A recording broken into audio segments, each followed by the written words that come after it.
হচ্ছে এবার কত জীবন বিজ্ঞানে? ম্যাম 100। 100-তে 100, যেটা তুমি বলেছিলে পরীক্ষা দিয়ে এসে যে ম্যাম আমি 100ই পাবো, তো তুমি সেটাই পেয়েছো। তো এবার আমি তোমাকে জিজ্ঞাসা করবো, আমি 3টে পার্টে আসবে, তুমি কীভাবে পড়াশোনা করেছিলে, কীভাবে তুমি নোটস তৈরি করেছিলে এবং কীভাবে প্র্যাকটিস করেছিলে এবং পরীক্ষার খাতায় লিখেছিলে, মানে এই পার্টগুলো গিয়ে গিয়েই তবেই ফাইনাল পার্টটা আসছে, তাই তো? তো হ্যাঁ ম্যাম। ফার্স্টে আমাকে বলো তুমি কীভাবে পড়াশোনা করেছিলে। ম্যাম আমি মেনলি টেক্সটের উপর ফোকাস করেছিলাম বেশি, কারণ মানে মাধ্যমিকটা এমন টেক্সট বেসড কোশ্চেন আছে পুরোটাই। আর আমি মানে শুধুমাত্র একটা টেক্সট পড়িনি, কারণ এটা বলা খুবই মুশকিল যে কোথা থেকে প্রশ্নটা আসবে। আর সেক্ষেত্রে আমি 2-3টে টেক্সট অবশ্যই পড়েছিলাম। আর আমি মেনলি সহায়িকাটা বেশি ফোকাস করতাম না, কারণ সহায়িকাতে অনেক এমন কোশ্চেন দেওয়া আছে যেগুলো আমাদের টেক্সটের অন্তর্ভুক্ত না। সেগুলো পড়ে বেকার বেকার, যেগুলো পরীক্ষা আসবে না সেগুলো পড়ার তো কোনো মানেই হয় না।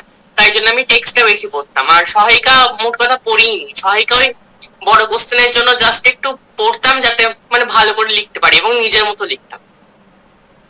আচ্ছা, এটা হচ্ছে এভাবে তুমি পড়াশোনা করেছো, বাট যদি তুমি নোটসটা তুমি কীভাবে তৈরি করেছো?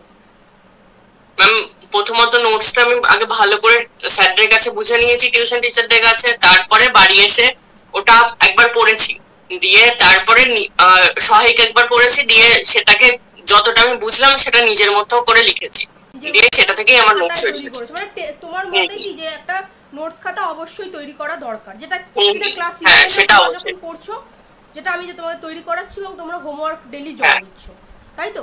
তোমার কি মনে হয় এই হ্যাঁ নোটস খাতাটা কি তৈরি করা মানে আবশ্যক, নাকি না করলেও সেই অবশ্যই স্টুডেন্ট? ma'am। হুম হুম। সেটা নোটস কার্ড তৈরি করা উচিত, কারণ শর্ট নোট মানে আমাদের এতটা সিলেবাস থাকে যেটা পরীক্ষার আগের দিন পড়া সম্ভব নয়। সুতরাং সেক্ষেত্রে শর্ট নোটটা যদি আমি একবার পরীক্ষার আগে পড়ে যাই, তাহলে সেটা আমার মানে পুরোটাই মনে পড়ে যাবে যে সিলেবাস আমাদের কি কি আছে না আছে। একদম, মানে প্রথমত হচ্ছে আমি ভালো করে পড়বো, টেক্সট বই অবশ্যই পড়বো এবং কয়েকটা টেক্সট বই পড়ে এবং নিজের মতো করে আমি নোটসটা তৈরি করলাম, ঠিক হ্যাঁ আছে? ম্যাম। এবার তুই পরীক্ষার আগে কিরমভাবে প্র্যাকটিস করেছো? ম্যাম আমি মানে টিউশনে যে সমস্ত টেস্ট গুলো স্যাররা নিত আমি সবকটাই অ্যাটেন্ড করেছি, কারণ মানে টেস্টে ফার্স্টের দিকে একটু কম নাম্বার আসবে, কিন্তু সেটাতে ভেঙে পড়লে চলবে না। কারণ টেক্সট যদি আমি সেই টেস্টটা না দিই আগে থেকে, যদি আমি সেই মাধ্যমিক পরীক্ষাটার প্রিপারেশনই না নিই, তাহলে আমি মাধ্যমিকে সেভাবে কি করে নিজের বেস্টটা দেবো। সেক্ষেত্রে আমি আগে টেস্ট গুলো ভালোভাবে দিতাম। ফার্স্টের দিকে নাম্বার কম আসলেও আস্তে আস্তে আমি নিজে, যখন নাম্বার গুলো কম আসতো, আমি বাড়িতে এসে আমার টেস্টটাকে অ্যানালাইসিস করতাম, দেখতাম যে কোথায় আমার কি ভুল হচ্ছে না হচ্ছে, সেগুলো শুধরানোর চেষ্টা করতাম। আর যেগুলো ভুল হচ্ছে সেগুলো আমি আলাদা খাতায় লিখে রাখতাম, যে আমার যাতে নেক্সট টাইম এটা ভুল না হয়। আর সেক্ষেত্রে আমি মানে বেশিরভাগ যত পেরেছি টেস্ট অ্যাটেন্ড করেছি, এবং বেশি মানে বছরের শুরু থেকেই কোশ্চেন অ্যাটেন্ড করতে শুরু করেছি। মানে একটা চ্যাপ্টার পড়তাম আর বিভিন্ন কোশ্চেন ব্যাংক, প্রশ্ন বিচিত্রা, এগুলো সব সলভ করতাম। আগের ইয়ারের টেস্ট পেপার সলভ করেছি। আর তাছাড়াও যখন আমাদের মাধ্যমিক সামনে চলে এসেছিল, তখন আমি যত পেরেছি সব টেস্ট পেপার করেছি আমাদের 2024 সালের। আর মানে অনেক টেস্ট পেপার সলভ করেছি, প্লাস কোশ্চেনও সলভ করেছি বছরের প্রথম থেকে। মানে লাইফ সায়েন্সে শর্ট কোশ্চেনের দিকে ফোকাস করাটা আমাদের অবশ্যই জরুরি, কারণ লাইফ সায়েন্সে বেশিরভাগই শর্ট কোশ্চেন থাকে। আর বছরের শুরু থেকেই যেহেতু ওই ছবিতে 5 নম্বর থাকে, সেই হচ্ছে ছবিটা যেটা সাজেশন ভিত্তিক করে পড়া উচিত, এই সেই ছবিটাকে ফার্স্ট থেকেই করা উচিত। একদম, একটা সাজেস্টিভ ওয়েতে পড়া উচিত, কারণ আমি সব পুরো বই ধরে আমি পড়লাম ওরকম না। যেই জায়গাগুলো থেকে কোশ্চেন বেশি, এটা আমিও সবসময় বলি, তোমাদের এখনও বলছি যে 11 একটু আলাদা ব্যাপার। তো একদম সাজেস্টিভ ওয়েতে যে ওই জিনিসগুলো আমি বারবার করে পড়বো, ওটাই বারবার করে প্র্যাকটিস করবো, ওটাই আসবে, তাই তো? হ্যাঁ ম্যাম। এবং সেই মতোই পড়া উচিত, সেই মতোই কোশ্চেন তৈরি করে পড়া উচিত। সবটাই পড়তে শুরু করলাম, কোথা দিয়ে আসে আমি কিছু জানি না, আমার কাছে কোনো ম্যাপ, কোনো রোড ম্যাপই নেই, আমি পড়ে গেলাম, ওরকম না, তাই তো? একটা অবশ্যই সাজেস্টিভ ওয়েতে পড়ো এবং প্র্যাকটিস করবো, যেটা তুমি বললে মক টেস্ট দাও। অনেকে কী হয় ব্যাচে মক টেস্ট না, তোমরা 11-এও দেখবে যেদিন মক টেস্ট দেওয়া হচ্ছে ওদিনকে বেশি কামাই। তুমি খেয়াল করে দেখেছো হ্যাঁ এটা? 11-এর ক্ষেত্রে হ্যাঁ ম্যাম। ওই দিনকে বেশি কামাই। অনেকে কি এক্সাম অ্যাংজাইটিতে ভোগে, যে দিলে হয়তো আমি ভালো নাম্বার পাবো না, বা তখন হয়তো আমি সবার সামনে একটা লজ্জায় পড়বো, সেটা কখনোই উচিত না। তোমার কি মনে হয়, সেটা কি কখনো উচিত? না ম্যাম, মক টেস্টটা আসলে কি, মানে আমাদের পরীক্ষার জন্য প্রিপারেশন নিতে হবে। যেরকম আমাদের কোনো কিছু খেলোয়াড়রা যেরকম খেলার আগে, মাঠে নামার আগে সেটাকে আগে বারবার করে প্র্যাকটিস করে, সেরকমই আমাদের একটা আসল মাধ্যমিক পরীক্ষা, যেটা জীবনের প্রথম বড় পরীক্ষা, সেটাতে নামার আগে তো অবশ্যই আমাদের আগে থেকে প্র্যাকটিস করে যাওয়া উচিত। একদম, সেটা অবশ্যই বারবার আর করে মক আর টেস্ট। সব, হ্যাঁ বলো তুমি। আর যদি আমি আগে থেকে নিজেকে না সামলাই তাহলে আমি পরীক্ষার হলে গিয়ে কখনোই নিজেকে সামলানোর টাইম পাবো না। একদম, এটা একটা খুব দামি কথা যে আগে থেকে যদি না সামলাই, মানে প্রত্যেকের আলাদা আলাদা সমস্যা হবে। পরীক্ষা দিতে বসে আমার কি সমস্যা হচ্ছে, আমি কি ভুলে যাচ্ছি, নাকি আমি টাইমে লিখতে পারি না, নাকি আমি লিখে আসি আমার মনে হয় ঠিক, টিচার যখন খাতা থাকে সেটা আমি দেখছি ভুল। আমার কোনটা, আমাকে জানতে হবে। আমার অন্য কাউকে জেনে লাভ নেই, আমি অন্য কারোর সাথে লজ্জা পেয়ে বা অন্য কারোর সাথে তুলনা করে লাভ নেই। আমি আমাকে জানলাম, ও আমার লিখতে হ্যাঁ গিয়ে ভুল হয়, আমার টাইম থাকে না, কি আমি লিখছি এটা আমার ভুল হচ্ছে। এই ব্যাপারগুলো যাতে করে কি আমি নিজেকে জানতে পারি, এবং পরীক্ষার হলে গিয়ে ওই সিচুয়েশনগুলো যখন আমার সাথে আসছে আমি বুঝতে পারবো আমার এইভাবে ট্র্যাকেল করতে হবে, তাতে করে কিন্তু হ্যাঁ ম্যাম। সিচুয়েশনটা ওভারকাম করা যায়, তাই তো? আচ্ছা, হ্যাঁ এবার ম্যাম। আমাকে বলো পরীক্ষার হলে কিভাবে তুমি লিখেছি। আমি পরীক্ষার হলে ফার্স্ট থেকে মানে নিজের কথাটা আমি মনে করছিলাম। আমি নিজেকে সবসময় বলছিলাম যে আমি যাই হোক না কেন আমি সারা বছর ধরে পড়েছি ভালো করে, আমি নিজের বেস্টটাই দেবো। আর আমি কখনোই নিজেকে কারোর সাথে কম্পেয়ার করিনি, কারণ আমি সবসময় ভেবেছি যে এই লড়াইটা আমার সাথে আমার, আমি টেস্টে যতটা পেয়েছি তার থেকে আমাকে বেশি ইমপ্রুভ করতে হবে। আর কখনোই কারোর সাথে মানে কম্পিটিশন দিয়ে লাভ নেই, কারণ এই দুনিয়ায় তো কম্পিটিশন দেওয়ার জন্য আসিনি, সেহেতু মানে নিজের সাথে নিজেকে কম্পিটিশন দিতে হবে। যদি আমি নিজেকে ইমপ্রুভ করার চেষ্টা করি সেক্ষেত্রে তো নিজেকেই হারাতে হবে না। আর আমি পরীক্ষার হলে যখন গেলাম তখন ফার্স্টে আপনি যেরকম বলেছিলেন যে ডিপ ব্রিথিং করতে, তারপর হচ্ছে মানে নিজের মা বাবার কথা মনে করতে, ঈশ্বরকে স্মরণ করতে, আমি সেগুলোই করেছিলাম। আর কোনো দিকে ফোকাস না করে আমি বেঞ্চের মধ্যে বসেছিলাম আর জোরে জোরে একটু নিঃশ্বাস নিচ্ছিলাম আর নিজেকে বোঝাচ্ছিলাম যে আই এম দ্য বেস্ট, আর আমি সবকিছুই করতে পারবো, আমি চাইলেই 100 তুলতে পারবো। আর আমি সেই ক্ষেত্রেই মনে সেটাই মনে আমাকে 100 হওয়াতে হেল্প করেছে। আর তুমি এসে বলেছিলে প্রথম দিনই এসে সবাই বলছিল ম্যাম এরকম পরীক্ষা হচ্ছে, ম্যাম কত পাচ্ছি এখন বলতে পারছি না, বিভিন্ন স্টুডেন্টরা, এবং তুমি এসে হ্যাঁ ম্যাম। বলেছিলে ম্যাম 100 পাবো, তাই তো? হ্যাঁ ম্যাম, আমি যেটা এক্সপেক্ট করি সেটাই মানে অনেকাংশেই মিলে যায়, এবং আমি ভেবেছিলাম যে আমার 3-4 নাম্বারের জন্য র্যাঙ্কটা হবে না, সেটাই হয়েছে। আর যেগুলো যে সাবজেক্টে ভেবেছিলাম সেটাই হয়েছে একদম।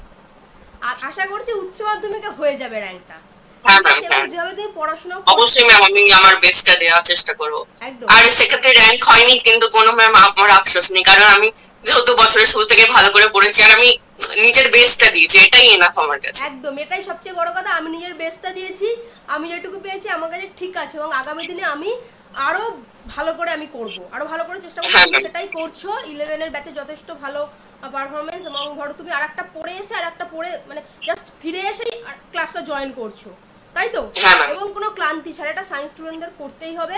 আমিও করেছি, তুমিও করছো, এবং যত সায়েন্সের স্টুডেন্ট আছে ভালো রেজাল্ট করছে এটা করতেই হবে। অনেকে ভাবে আরে বাবা আমি এটা পড়ে এসেছি আবার এটা পড়েছি, এত ক্লান্তি আমি নিতে পারছি, তাহলে তোমার জন্য সায়েন্স নয়। যারা এরকম করছে তাদের জন্য সায়েন্স, সায়েন্স হ্যাঁ মানে অবশ্যই। পরিশ্রম, তাই তো? আচ্ছা, হ্যাঁ ম্যাম। আগামী দিনের ভাই বোনদের জন্য তুমি কি বলবে?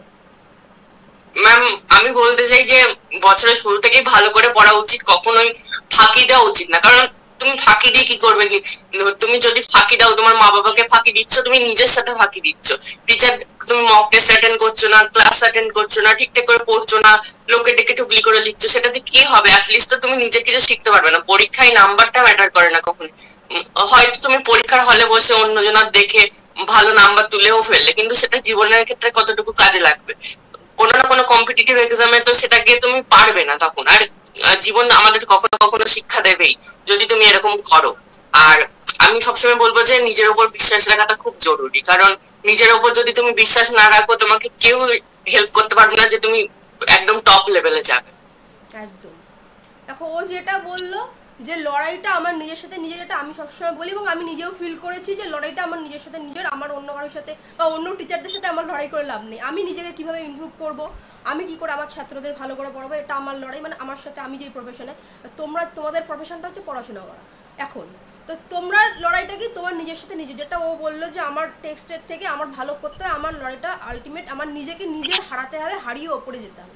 এটা হচ্ছে সব থেকে দামি কথা। কেউ যদি এটা ফলো করে, খুব সাধারণ মানে স্টুডেন্টও কিন্তু কেউ সাধারণ হ্যাঁ হয় না, অবশ্যই। সে চেষ্টা করলে সে ওপরে যেতে পারে। হার্ড ওয়ার্ক সবসময় তোমায় আগে নিয়ে যাবে। হ্যাঁ ম্যাম, হার্ড ওয়ার্কের কোনো অল্টারনেটিভ হয় না। একদম, এটা আর ভীষণ আমিও ছোটবেলা থেকে অতটা ভালো স্টুডেন্ট ছিলাম না, মানে 5-6 অতটাও মানে মানে ক্লাস এর মধ্যে ফার্স্ট হতাম, কিন্তু মানে স্কুলের মধ্যে ফার্স্ট হতে পারতাম না। আর মানে অতটা মানে মিডিয়াম যেরকম স্টুডেন্ট হয় সেরকমই ছিলাম। আর আস্তে আস্তে মানে নিজের মধ্যে একটা জেদটা তৈরি হলো যে না, আমাকে এবার কিছু করে দেখাতেই হবে। তারপর মানে সবাই যেখানে লোকের সাথে লড়াই দিচ্ছে, অন্যের সাথে নিজেকে কম্পিটিশন লিক করছে, তারপর হচ্ছে যেখানে সবাই ফাঁকি দিচ্ছে, সেই লকডাউনের সময় আমি ভীষণ ভালো করে পড়ি আর নিজের বেসটাকে ঠিকঠাক করে মানে স্ট্রং করে রাখি। আর সেক্ষেত্রে মানে নিজের ওপর বিশ্বাস রেখেছিলাম। আর 9 থেকে মানে আমার কাম ব্যাকটা শুরু হয়। আর 9-এ মানে আমার খুবই ভালো রেজাল্ট হয়, স্কুলের মধ্যে টপ 3 এর মধ্যে চলে আসি। আর সেক্ষেত্রে 9 আমি পেয়েছিলাম হচ্ছে 659। আর আমার 10-এর টেস্টের সময় লক্ষ্য ছিল যে আমি 9-এর থেকে ইমপ্রুভ করার নিজেকে চেষ্টা করব। আর যখন 10-এর টেস্ট হলো তখন আমি পেয়েছিলাম 665। তারপরে হচ্ছে মানে অনেক মানে যাই হোক একটুখানিও ইমপ্রুভ করতে পেরেছিলাম। কিন্তু তারপরে টেস্টে যেহেতু নাম্বারটা একটু কমে গেছিল বলতে গেলে, সেহেতু সেক্ষেত্রে ভেবেছিলাম যে মাধ্যমিকের সময় অনেক ভালো করার চেষ্টা করব, র্যাঙ্কের মধ্যে আসার চেষ্টা করব, না হলেও অসুবিধা নেই, মানে নিজের বেস্টটা দেওয়ার চেষ্টা করব, কারোর সাথে তো কম্পিটিশন করে লাভ নেই। দিয়ে আমি তারপর দিন রাত ভালো করে আরো পড়াশোনা শুরু করতে লাগলাম টেস্টের পর। টেস্টের পর মানে যখন মাধ্যমিক হলো তখন 681 পেলাম, ভীষণই ভালো লাগলো তখন, যে নিজেকে হারাতে পেরেছি, এটাই অনেক। একদম, এটা যে সব থেকে বড় কথা, নিজেকে হারাতে পেরেছি, এটাই আমার কাছে সব থেকে বড় পাওয়া, এবং আগামী দিনে আরো ভালো করে করবো। আচ্ছা, 11-এ তুমি ক্লাস করছো, আমার কাছে কেমন লাগছে, কি বলবে? হ্যাঁ ম্যাম, সত্যি খুব ভালো লাগছে আপনার কাছে ক্লাস করে, কি বলবো, এক কথায় অসাধারণ। মানে এরকম তো অফলাইনে অনেক টিচার আছে যারা মানে মক টেস্টই নেয় না। মানে আমিও অনেক পার্সোনালি 10-এ অনেক টিচারের কাছে পড়েছিলাম যারা মানে শুধু পড়িয়ে যেত, শুধু পড়ালে তো চলবে না, আমি কি করে বুঝবো যে আমি কতটা কি শিখছি না শিখছি, নিজেকে কত ইমপ্রুভ করতে পারছি। মক টেস্টটা ভীষণই জরুরি। আর মানে আপনি যেমন আমাদের চ্যাপ্টার শেষ হয়ে যাওয়ার পর এক একটা মক টেস্ট নেন, সেটা খুবই হেল্প করে, কি বলবো, অসাধারণ সেটা লাগে। মক টেস্ট না হলে টপিক ওয়াইজ হয়, মানে একটা করে টপিক শেষ হয়, তারপরে সেটার মক টেস্ট। হ্যাঁ হ্যাঁ, মক টেস্টটা অবশ্যই অ্যাটেন্ড করা উচিত, আমি যেটা বলবো। এবং অনেকে যেটা ধরো ভাবে যে অনলাইন ক্লাস মানে ঠিক আছে, এটা কোনো রকম হচ্ছে, স্টুডেন্ট কি বুঝতে পারছে সেটা টিচার বুঝতে পারছে না, অ্যাকচুয়ালি ইমপ্রুভ হচ্ছে না, সেটা তুমি কি করবে? কারণ তুমি পার্সোনালি ক্লাস করছো এবং পুরো ক্লাসটা তুমি নিয়েছো, পুরো ইয়ারটা তুমি নিয়েছো, তোমার ভালো লেগেছে বলেই তো সেটা তুমি এক্সপিরিয়েন্স, তুমি কি বলবে? হ্যাঁ ম্যাম, আমি যখন 10-এ মাধ্যমিক দেবো তখন আমি আপনার চ্যানেলটা দেখতে পাই, মানে ইউটিউবে স্ক্রল করতে করতে দেখতে পাই। তখন যখন আমি আপনার ভিডিওগুলো দেখি, তারপর হচ্ছে বিভিন্ন সেলফ মোটিভেটিং ভিডিও দেখেছিলাম, তারপর স্টাডি রিলেটেড বিভিন্ন আপনি যেসব ভিডিও করেছিলেন মাধ্যমিকের জন্য সেগুলোও দেখেছিলাম, তারপর মানে বিভিন্ন কোশ্চেনের ভিডিও করেছিলেন সেগুলোও দেখেছিলাম। এবার সেক্ষেত্রে আমার মনে হয়েছিল যে না, আপনি সত্যি খুবই ভালো পড়ান, আর মানে আমি যদি আপনার কাছে পড়ি সত্যি আরো নিজেকে ইমপ্রুভ করতে পারবো। তাই জন্য আমি মানে 11-এ তো পুরো কোর্সটাই পারচেস করেছি। আর আমি জানতামই যে ভালোই পড়াবেন আপনি, কারণ আমারও আপনার উপর বিশ্বাসও ছিল, আর আপনার ক্লাসগুলো আমি দেখেছিলাম যে না ম্যাম সত্যি খুব ভালো পড়ে। আর তারপর যখন আমি 11 এখন পড়ছি তখন দেখছি যে ম্যাম আপনি সত্যিই খুবই ভালো পড়াচ্ছেন। তারপর আমি যখন কোশ্চেনে কোনো অসুবিধা হচ্ছে, এছাড়াও মানে স্টাডি রিলেটেড তো বাদ দিতেন, অন্য কোনো যখন কোশ্চেন মানে অন্য বিষয়ের কোশ্চেনও আপনি অ্যান্সার দেন, যেগুলো অন্য স্যারেরা করেন। আমি সবসময় চেষ্টা করি, ধরো আমি যতক্ষণ জেগে আছি তাতে করে মানে সকাল থেকে রাত অবধি, ধরো 10টায় তোমাদের শেষ হয়, তো তোমাদের দুটো পার্টে করানো হয়, তাই তো? ফার্স্ট পার্টে কি করানো হয় বলে দাও। হ্যাঁ, ফার্স্টে ভালো করে পড়ান, চ্যাপ্টার মানে টপিক গুলো পড়ান, তারপরে মক টেস্টের ব্যবস্থা করেন। হ্যাঁ, তারপরে মাঝখানে গ্যাপ, যাতে করে কি একটু তোমরা হ্যাঁ মাঝখানে রিল্যাক্সেশনের জন্য গ্যাপ দেন, যাতে মানে ওটা একদম খুবই ভালো জিনিস। কারণ ওই সময় মানে একটা না পড়লে না কেমন একটা বোরিং ভাব চলে আসে। সেক্ষেত্রে যদি আমি ব্রেক নিয়ে নিয়ে পড়ি, সেক্ষেত্রে মনোযোগটাও অনেকটা বাড়ে আর পড়াটা অনেক ভালো হয়, এফেক্টিভ ভাবে হয়।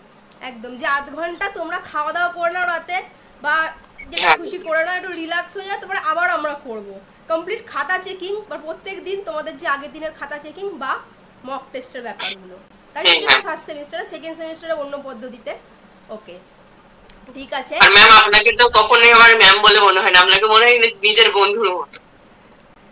সবসময় চেষ্টা করি যে ছাত্রছাত্রীদের, মানে আমারও টিচাররা যারা ছিলেন, যাতে কোনো সমস্যাগুলো এরকম না, টিচারের কাছে গেল, ধরো জিজ্ঞাসা করলো, তুমি ব্যাচে পড়ছো, টিচারের কাছে জিজ্ঞাসা করলো, সেই টিচার বললেন না বা একটা ধমক দিয়ে থামিয়ে দিলেন, তবে তো তার কৌতূহলটা থাকবে না।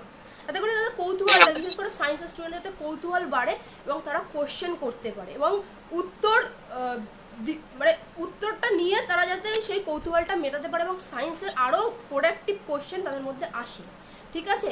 এবং আমি সবসময় বলি কেউ লজ্জা হবে না, বোঝনি তাহলে আরেকবার বলো, সবার ক্ষেত্রে বোঝনি তাহলে আরেকবার বলো, যাতে তুমি বুঝতে পারো, তাই তো? মানে আমার টিচারদের সঙ্গে আমি মনে করি ফ্রেন্ডলি ভাবে মেশাটাই উচিত, কারণ সেক্ষেত্রে যদি লজ্জা পেয়ে আমার কি লাভ হবে?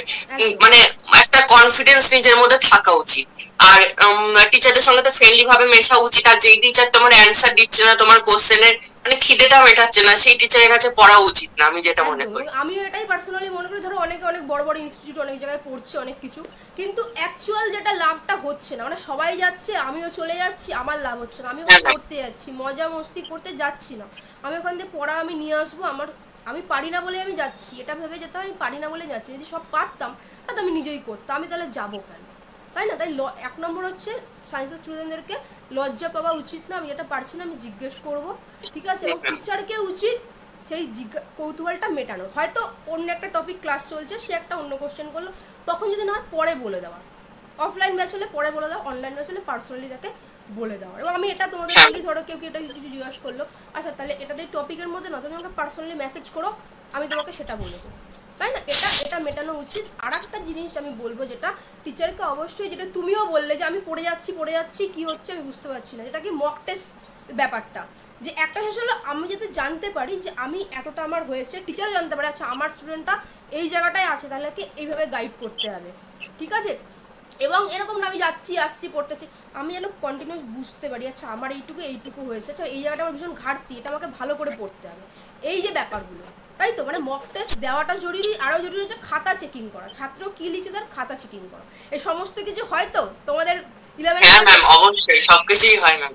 এটা আমি চেষ্টা করি যে অনলাইন মানে এটা নয় যে মানে তুমি কি করছো বা ছাত্ররা কি করছো আমি বুঝতে পারছি না, সেও বুঝতে পারছে না কী হচ্ছে, প্রত্যেক দিনের পরেই তোমাদের পিডিএফটা সাথে সাথে দিয়ে দাও যে এই ক্লাসটা হলো তারপর, এবং তার রেকর্ড ক্লাস, যে তুমি বারংবার সেটা দেখো, যদি ভুলে যাও আবার তুমি দেখো, তারপরে ডাউট থাকলে তুমি বলো, ঠিক হ্যাঁ আছে? ম্যাম, এখন তো মনে হচ্ছে অফলাইনের থেকে অনলাইনটাই বেশি ভালো।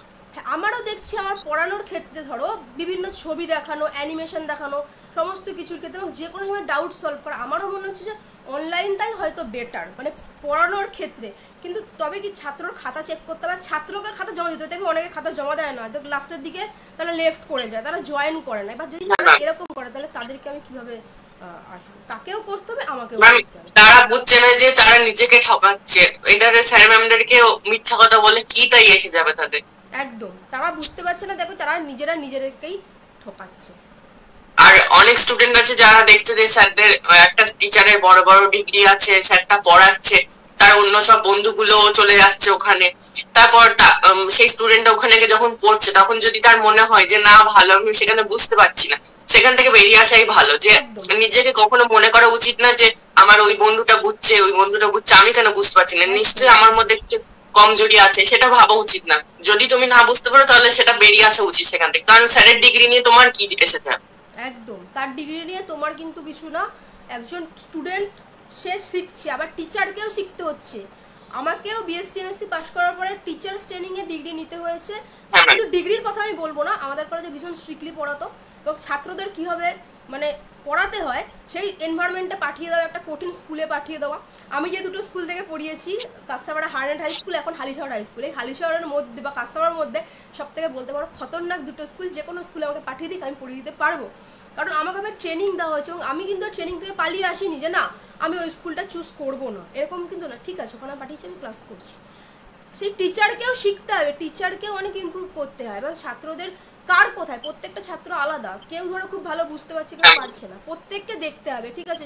সে পারছে না এটা তুই বুঝিস না, এরকম বলাটা আমার মনে কখনো উচিত না। হ্যাঁ, আমিও ছাত্র জীবনে এরকম পেয়েছি যে হয়তো সে আমাকে, আমি কাউকে অপমান করছি না, হয়তো তার স্ট্র্যাটেজি ওটা, কিন্তু আমি মনে করি না ওটা উচিত ছাত্রদের সাথে, কারণ প্রত্যেকে আলাদা, প্রত্যেকে যখন পাচ্ছে না তাকে গাইড করা, এবং কে বোধহয় ভুল করে তাকে দেখে দেওয়া, প্রত্যেককে, কারোর হাতের লেখা ঠিক নেই, কারোর ঠিক নেই, প্রত্যেকটা হাতের লেখা ঠিক করার তার আলাদা ভিডিও আমি দিয়ে দিলাম, না ওইভাবে তুমি লেখো, ঠিক আছে? এই ব্যাপারগুলো, এবং খুবই ভালো পড়াশোনা করছো তুমি, 11এও খুব সুন্দর পড়াশোনা করছো, আশা করছি 12-এ আরও একটা ভালো রেজাল্ট হবে, মানে তুমি নিজের 10-এর রেজাল্টকে বিট করে 12-এর রেজাল্টে চলে। হ্যাঁ ম্যাম, সেটা তো আমি মানে নিজের কালকের থেকে আজকে তো হারানোর চেষ্টা করছি।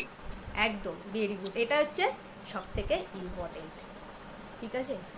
আর ম্যাম ক্লাস 10-এ মানে অনেকের অনেক কনফিডেন্স লো হয়ে যাবে, অনেকে মানে নিজের উপর বিশ্বাস হারিয়ে ফেলবে যখন দেখবে যে মার্কস কম আসছে, কিন্তু মার্কসটা কখনোই ম্যাটার করে না, কারণ এমনি টেস্টে যখন পরীক্ষা হয় তখন স্কুলগুলোতে অনেক হার্ড কোশ্চেন দেয়, সেগুলো মানে মানে অন্য লেভেলের কোশ্চেন, এই বইয়ের বাইরে থেকে অনেক স্কুলে দেয় কোশ্চেন গুলো, সেগুলো সেক্ষেত্রে কখনোই ভেঙে পড়া উচিত না, কারণ একটা মক টেস্ট বা একটা স্কুলের প্রশ্ন কখনোই সেটা মাধ্যমিকের কোশ্চেন না। আর মাধ্যমিকের কোশ্চেন সত্যি একদম টেক্সট বেস হয়, মানে তুমি যেহেতু টেক্সট যদি ভালো করে খুব খুঁটিয়ে পড়ো, সে যত কঠিনই কোশ্চেন আসুক না কেন সব পারবে। আর আমাদের বেলায় তো কোশ্চেন গুলো দেখলেই বোঝা যায় যে খুবই কনসেপ্ট বেসড কোশ্চেন এসেছে। আর লাইফ সায়েন্সে ওরকম সেক্ষেত্রে কোশ্চেন আসে, মানে লাইফ হ্যাঁ সায়েন্সের কোশ্চেনটা যদি তুমি দেখো, তুমি যখন 12-এ উঠবে পরীক্ষা দেবে, তুমি এটা রিয়েলাইজ করবে 10-এর কোশ্চেনটা কিন্তু কনসেপচুয়াল বেশি, মানে একটু বেশি কঠিন। এবার অনেকে হ্যাঁ বলবে ম্যাম যে ওরা, ধরো তোমরা আরো অনেকে আছে এরকম নাম্বার পেয়েছো, 99 পেয়েছে, 97 পেয়েছে, 90 থেকেই শুরু যত ছাত্রছাত্রীরা আমার আছে। একটা ছাত্রী একটু কম পেয়েছে, কারণ ওর একটু মানে প্রবলেম হয়েছিল, একটু পারিবারিক প্রবলেম ছিল ওই মুহূর্তে, যে ওই নাম্বারটা পেয়েছে ওটা অনেক বড় ব্যাপার। ওর বাবা হঠাৎ করে পরলোক গমন করেন, ওই মুহূর্তে পড়াশোনা করে সেই মেয়েটি অতটা ভালো করেছে। ওর একটুখানি, নালে ও হয়তো আরও ভালো করতো, কিন্তু ঠিক আছে ওর সিচুয়েশনে ও অনেক করেছে, ঠিক আছে। হ্যাঁ ম্যাম তো এটা আমি বলবো যে এই যে নাম্বারগুলো অনেকে বলছে হয়তো এই নাম্বার সবাই পাচ্ছে, অ্যাকচুয়ালি কিন্তু সেটা না, মাত্র 12 পয়েন্ট সামথিং এবছর ফার্স্ট ডিভিশনে পাস করেছে। কত পার্সেন্ট স্টার পেয়েছে সেটা তারা বিবেচনা করে নি, যারা ভালো পেয়েছে অবশ্যই তারা অ্যাপ্রিসিয়েশনের যোগ্য, এবং মানে তোমরা যারা পেয়েছো অবশ্যই তোমরা প্রচেষ্টা করেছো, পরিশ্রম করেছো বলেই পেয়েছো। অনেকে দেখবে আশেপাশে বলবে যে এখন প্রচুর নাম্বার দেয়, এরকম কিন্তু কিছু নয়। আমাদের ওই টাইমে অনেক বেশি ফার্স্ট ডিভিশন পেতো, অনেক বেশি পড়াশোনা করতো, কিন্তু এখন খুব কম ছাত্রছাত্রী পড়াশোনা করে, ধরতে পারো 20% পড়াশোনা করে, 80% মানে যাতা। তো এটা হ্যাঁ ম্যাম সে তো বটেই। এটা মানতেই হবে। তো যারা ভালো তারা কিন্তু চেষ্টা করছে, এবং পড়াশোনার কোনো বিকল্প নেই মধ্যবিত্ত ছাত্রছাত্রীদের পক্ষে, আর কোনো বিকল্প হ্যাঁ নেই। ম্যাম অবশ্যই। ওকে, তোমরা যারা যারা দেখলে ভিডিওটা অবশ্যই তোমরা লাইক করে দিও, এবং ভালো লাগলে অবশ্যই সাবস্ক্রাইব করে রেখো আর চ্যানেলটা। ম্যাম পরীক্ষার হলে ঘাবড়ালে চলবে না, কোশ্চেন যতই হার্ড আসুক না কেন একটা নিজের উপর বিশ্বাস তো রাখতে হবে যে না আমি পারবো। হার্ড কোশ্চেন থেকে কখনোই ঘাবড়ালে চলবে না। আর কোশ্চেন গুলোকে যখন পরীক্ষার হলে পড়ছে তখন একটা ভালোভাবে কোশ্চেন গুলোকে পড়া উচিত, কারণ আমাদের বেলায় শর্ট কোশ্চেন গুলো এমন এসেছিল মানে একটা ওয়ার্ড শুধু আলাদা করে দিয়েছে, যার জন্য সত্যটা মিথ্যা হয়ে যাচ্ছে, মিথ্যাটা সত্য হয়ে যাচ্ছে। একদম সেক্ষেত্রে একটা কোশ্চেন এসেছিল যে শর্ট কোশ্চেনের মধ্যে এসেছিল যে চোখের ফোকাস দৈর্ঘ্য বৃদ্ধিতে সাহায্য করে রেটিনা, একে উপযোজন বলে। এবার এটা অনেক বড় লাইনের কোশ্চেন, সেক্ষেত্রে অনেক স্টুডেন্ট দেখছে চোখের ফোকাস দৈর্ঘ্য বৃদ্ধিতে সাহায্য করে একে উপযোজন বলে, এটা অনেক স্টুডেন্ট পড়ে ছেড়ে দিল আর পড়লো না বাকি লাইনটা, মানে কিন্তু সেখানে যে রেটিনা। হ্যাঁ একবার নয়, আমি উচ্চ হ্যাঁ মাধ্যমিকের ক্ষেত্রে আমি বারবার বলেছিলাম উচ্চ মাধ্যমিক কোশ্চেন ঘুরিয়ে দেয়, কিন্তু ওটা স্বাভাবিক, কারণ সে তুমি এরপর ডাক্তার হবে, তোমার তো হার্ট দেবেই। তো সেক্ষেত্রে আমি বলেছিলাম উত্তর পরে আগে কোশ্চেন 3 বার পড়ো, 3 বার পরে হ্যাঁ ম্যাম বুঝো কি চেয়েছে তোমার কাছে, তারপরে তুমি উত্তর দাও। কিন্তু উত্তর দিতেই পারছো, তোমাকে 15 মিনিট টাইম দিচ্ছে, 15 মিনিট টাইমে তুমি কোশ্চেন পড়ো, একে জিজ্ঞাসা করা, ওকে জিজ্ঞাসা তুই পারবি, ওইসব না, ওইসব করা যাবে না। তাই তো তুমি যেটা বললে যে কোশ্চেনটা ভালো হ্যাঁ করে। ম্যাম অন্যদের যদি আমি জিজ্ঞাসা করি না, একটা নিজের ওপর ফোকাসটাই হারিয়ে যায়, তখন মানে কনসেন্ট্রেট আর করতে পারি না পরীক্ষার সময়। একদম, অন্যদেরকে জিজ্ঞাসা করা উচিত না। অন্যদের আর জিজ্ঞেস করা তোমার কোনো বন্ধুই তোমার ভালো চাইবে না, ওরাও ভুলই বলে দেবে। এটা একদম বড় কথা। দেখো আমি নিজে স্কুলের খাতা চেক করছি বা খাতা চেক করি, ধরো কেউ একটা লিখেছে, এ লিখেছে, ঠিক লিখেছে, কেটে দিয়ে বি লিখেছে, হয়তো তার কোনো একটা বন্ধু বলে যায় বি হবে, ও ভাবছে আমার থেকে আমার বন্ধু ভালো, আমি বি লিখি। ওখানে কম্পিটিশন করতে বসছে, সবাই সবাইকে হারাতে বসেছে, সবাই ভুলই বলবে, হাসি মুখে ভুল হ্যাঁ ম্যাম বলবে। তোমার কোনো বন্ধুই চাইবে না যে তুমি ভালো, ওর থেকেও আগিয়ে যাও সামনে। একদম একদম। হ্যাঁ সত্যি ম্যাম আমাদের খুবই ভালো পড়ান। তারপর মানে যারা ম্যামের কাছে পড়বে তারাই বুঝতে পারবে যে ম্যাম কেমন কি পড়ান না পড়ান। তারপর ম্যামের মানে এত ভালো পড়ান, সাজেশনও সবই কমন চলে আসে। তাই যারা মানে ভাবছো যে ম্যামের কাছে পড়বে, অবশ্যই ম্যামের কাছে পড়ো। যেহেতু আমিও ক্লাস 11-এ ম্যামের কাছে পড়ি, সেহেতু সেক্ষেত্রে আমি পার্সোনালি তোমাদের বলছি যে সত্যি ম্যাম খুবই ভালো পড়ান, এবং ম্যামের কাছে যদি তোমরা পড়ো তোমরাও উপকৃত হবে। আর যদি নাও কোর্স পারচেস করতে চাও তাহলে ম্যামের চ্যানেলটা অন্তত সাবস্ক্রাইব করে রেখো, কারণ ম্যাম ডেইলি আমাদের একটা ভালো মানে সবকিছু ডাউট রিলেটেড ভিডিও দেন, এবং তার সাথে তো ম্যাম এমনি ক্লাস 10, 11, 12 তো ভালোভাবেই অনেক কিছু অনেক ভিডিও ছাড়েন, আপলোড করেন ইউটিউবে। তাই ম্যামের চ্যানেলটা অবশ্যই সাবস্ক্রাইব করে দিন। দেখো ডেসক্রিপশনে লিংক আছে বাংলাদেশ বিজ্ঞানের, ওখান থেকে তোমরা থাকতে পারো ওই গ্রুপে, যা হয় ভিডিও পাঠিয়ে দেওয়া হয় গ্রুপে, ঠিক আছে। এমনি তো সাবস্ক্রাইব করে বেল আইকন প্রেস, এসব আমি নিজেও তো ইউটিউবের ব্যাপার জানি না, আমি নর্মালি টিউশন পড়াই। এতদিন তো আমি অফলাইনে পড়িয়েছি, এখন অনলাইনেই ধরো 4 বছর মতো অনলাইনে, প্রতি বছরই ভালো রেজাল্ট, প্রতি বছরই 99 থেকে মানে 90 থেকে 99 প্রচুর ছাত্রছাত্রী, এবার নূর 100 পেয়েছে। ঠিক আছে, আগেরবার ইন্দ্রায়ণ বলছে যে আপনার এইটা দেখে আমার মনে পড়ে গেল, মানে এই ভাইটার এটা দেখে আমার মনে পড়ে গেল আমি 99 পেয়েছিলাম। ইন্দ্রায়ণের ভিডিওটাও রয়েছে, 99 ও পেয়েছিল, এবারও উচ্চ মাধ্যমিক দিয়েছে। ঠিক আছে, প্রতি বছরই এই রেজাল্টটা থাকে, এমনভাবে প্র্যাকটিস করানো হয়, এমনভাবে সাজেশন থাকে। তো তুমি যদি আমার কথা শুনে পড়ো তো তুমি অবশ্যই সেটা অ্যাচিভ, হ্যাঁ আমার কথা শুনে তোমায় পড়তে হবে, আমি তো পরীক্ষা দেবো না গিয়ে, আমার কথা শুনে হ্যাঁ ম্যাম, টিচাররা তো একটা স্টুডেন্ট কখনোই মানে একা বুদ্ধিতে কখনোই সফল হতে পারবে না। একজন টিচারের তো চাই সেক্ষেত্রে গাইড করার। যেরকম আমরা ছোটবেলায় স্বরবর্ণ ব্যঞ্জনবর্ণ পড়েছি, সেক্ষেত্রে তো আমরা কখনোই একা একা শিখে যাইনি, আমাদের তো কাউকে না কাউকে শেখাতে হয়েছে। সেক্ষেত্রে একটা টিচার তো অবশ্যই লাগবে মানে নিজেকে গাইড করার জন্য। একদম। তো তোমরা যদি চাও আর ক্লাস 11 এর সায়েন্স তো এমনই যেখানে টিচার ছাড়া কখনোই মানে ভালো রেজাল্ট করা সম্ভব না। টিচার ছাড়া কখনোই হবে না, কেউই পড়তে পারবে না কোনো সায়েন্সের সাবজেক্ট। তো ডেসক্রিপশনে দেখো বাংলাতে বিজ্ঞান নাম্বার দেওয়া আছে, যেটা আমি বলে দিচ্ছি দেখো ডেসক্রিপশনে, এবং প্রতি বছরই লিঙ্কটা দেওয়া আছে, প্রত্যেক বছরই এরকম মাধ্যমিক বলে উচ্চ মাধ্যমিকে এই রেজাল্টটা রয়েছে। ঠিক আছে, এবং কেমন কি পড়ানো হয় সেটা পরীক্ষা দিয়ে ছাত্ররা বলছে, বা নূর তো ও ক্লাস 11-এ তো ক্লাস করছে, ও নিজেই বললো। ঠিক আছে, তো ডেসক্রিপশনে দেওয়া আছে নাম্বারটা আমি বলে দিচ্ছি, 842065944444, এটা ডেসক্রিপশনে দেওয়া আছে। তোমরা যদি চাও সেখান থেকে যোগাযোগ করে 9, 10, 11, 12 বিএসসি এমএসসি সমস্তই ক্লাস হয়, তোমরা সেখান থেকে জয়েন করতে পারো। 11-এর লাইভ বায়োলজি, ইভিএস, নিউট্রিশন 3টে ক্লাসই হচ্ছে অফলাইন অনলাইন বোথ। এবং অনলাইন মানে কেউ ভেবো না অনলাইনে অনেক কম টাকা, মানে এটা ভেবো না যে খারাপ পড়ানো হয়, কেমন পড়ানো সেটাও নিজেই বললো। ঠিক আছে, আমি নিজেই ইচ্ছা করে কম রেখেছি যাতে অনলাইনে সবাই পড়তে পারে, এবং অনেকে আছে কিনা তারা সমস্ত কিছু পড়তে পারে না, তাই আমি একটু কমই রেখেছি, কম মূল্যেই অনলাইন ক্লাস। হ্যাঁ ম্যাম, আর 350 টাকাটা খুবই কম, কারণ যেহেতু অফলাইনের স্যারদেরকে তো দেখেছি, মানে আমাদের এখানে অফলাইনের স্যাররা মিনিমাম তো 600 থেকে স্টার্ট হচ্ছে মাইনে। আর এমনি আমি অন্য অন্য টিউশন গুলো পড়ি, যেমন ফিজিক্স কেমিস্ট্রি পড়ি, সেখানে তো 600-700 করে এমনিতেই মাইনে। আর সেক্ষেত্রে অনলাইনে সত্যিই অনেক কম, আর এত অ্যাফোর্ডেবল প্রাইসে মানে এত ভালো পড়ানো অফলাইনে হবে না, যেটা আমি পার্সোনালি রিলেট করেছি। আমি ওই জন্য আমি রেখেছি, অ্যাকচুয়ালি আমি নিজের ক্ষেত্রে রিলেট করতে পারি যে আমি যখন 11-এ পড়েছি তখন হচ্ছে আমি, আমার বাবা মাকে সম্ভব ছিল না এই সায়েন্সের এই সাবজেক্টগুলো পড়ানোর পরে আবার বাংলা ইংলিশের টিউশন রাখে। ঠিক আছে, এবার তাই জন্য আমি এটা কমে রেখেছি, এবং আমিও তো বিশাল কিছু করি, আমি জাস্ট এই অফলাইন অনলাইন টিউশন পড়াই এবং একটা সরকারি হাই স্কুলের ওই পার্ট টাইম টিচার, বুঝতেই পারছি এসএসসি হয় না যদি, তাই জন্য আমাকে এই সামান্য প্রাইসটা নিতেই হচ্ছে। হ্যাঁ ম্যাম, আর কোনো মানুষের পক্ষে সম্ভব না যে ফ্রিতে পড়াবে, কারণ সেও একজন টিচার, তারও কষ্ট করে পড়তে হয়েছে, আর মানে তার তো নিজের জীবন আছে নাকি, সেটা তো চালাতে হবে। আর এমনি সবারই জীবনে টাকা ইম্পর্টেন্ট, আর সেক্ষেত্রে তো কেউ ফ্রিতে পড়ানো আজকালকার যুগে সম্ভব না। একদম, দেখো তাই যে সব স্টুডেন্ট গুলো মানে অনেক ইমোশনাল ব্ল্যাকমেল করে, তারা সত্যিই বোকামি করে। একদম, এটা কারোর পক্ষে সম্ভব না, এবং যারা ইমোশনাল ব্ল্যাকমেল করছে তাদের যদি অ্যাকচুয়াল দেখো, তাদের মানে তারা শুধু এই ব্ল্যাকমেলটা টিচারকেই করে। ঠিক আছে, এবং কিছু করার নেই, কারণ আমরাও মানে যারা টিচাররা, তুমি বলেছিলে টিচাররাও তো মানুষ, এরকম একটা কিছু তুমি রিপ্লাই করে যেটা পোস্টও করেছিলাম, তারাই কিভাবে চলবে।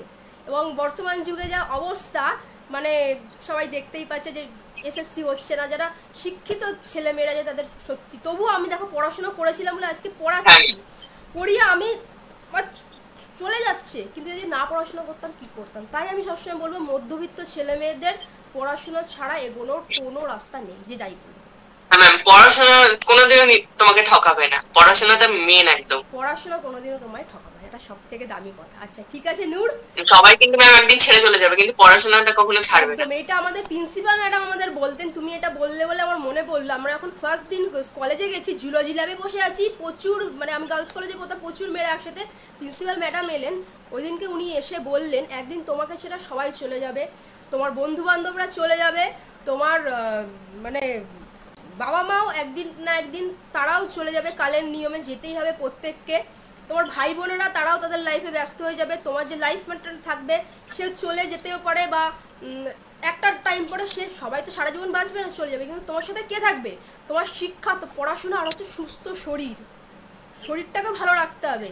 ওই যে তোমাদের মাঝখানে আমি গিয়ে তোমরা খাওয়া দাওয়া করো, সেরকম না, যারা বাচ্চারা কোনো মানে স্টুডেন্টরা কোনো পশু না, তারা মানুষ, তাদেরকে কিন্তু তাদের ওপর অত প্রেশার দিলে হবে না, তাদের মাঝখানে খাওয়া দাওয়ার টাইম, তারা ঠিক করে জল খাবে, টিফিন খাবে, এগুলো যেন হয়। তাতে করে তারা যাতে সুস্থ শরীর রাখবে, তবে কিন্তু তারা আরও ভালো করে পড়াশোনা করতে পারবে। মানে এক হচ্ছে সুস্থ শরীর, দুই হচ্ছে পড়াশোনা। এটা তোমায় কখনো ঠকাবে না, তোমার সারা জীবন ভালো রাখবে। তোমার এই যে তুমি এই কথাটা বললে, এত ছোট বয়সে এই কথাটা উপলব্ধি করেছো, আমাদের এই প্রিন্সিপাল ম্যাডাম ওই বিএসসির সময় প্রথম দিন এটা বলেছিলেন। আজকে আমি সেটা উপলব্ধি করি, আজ পড়াশোনা করেছিলাম বলে পড়াশোনাটা মানে আমি কিছু করতে পারছি না, আমি কিছু করতে পারতাম না। ওকে ঠিক আছে, থ্যাংক ইউ।